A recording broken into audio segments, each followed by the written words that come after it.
2026 বিশ্বকাপ নিয়ে ফুটবল দুনিয়ায় এখন একটাই প্রশ্ন, খেলবেন কি লিওনেল মেসি? কাতার বিশ্বকাপে আর্জেন্টিনাকে শিরোপা জেতানোর পরে শুরু হয় আলোচনা।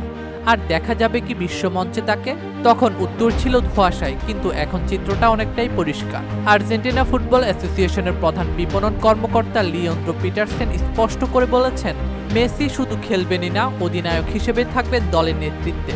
বয়স 39 হলেও মেসির জাদুর পা যেন আরও ধারালো হয়েছে। মেজর লিগ সকারে ইন্টার মায়ামির হয়ে 6 ম্যাচে জোড়া গোল করে অনন্য রেকর্ড করেছেন তিনি। 29 ম্যাচে 24 গোল, সঙ্গে 8টি অ্যাসিস্ট। চলতি মৌসুমে তার ফর্ম এক কথায় দুর্দান্ত। পিটারসেন বলেন, মেসি শারীরিকভাবে দারুণ ফিট। এই ফর্মে যদি থাকেন 2026 বিশ্বকাপে তিনি হবেন আর্জেন্টিনার প্রধান অস্ত্র। এমনকি কোচ লিওনেল স্কালোনি ইতিমধ্যেই দল সাজাচ্ছেন মেসিকে ঘিরে।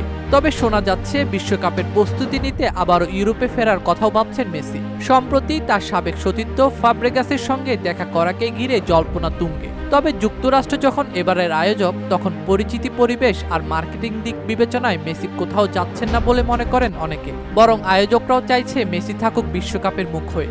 সবকিছু ঠিক থাকলে আরেকবার বিশ্বমঞ্চে দেখা যাবে ফুটবল সম্রাট লিওনেল মেসিকে আর্জেন্টিনার নেতৃত্বে আরও একবার শিরোপার লড়াইয়ে।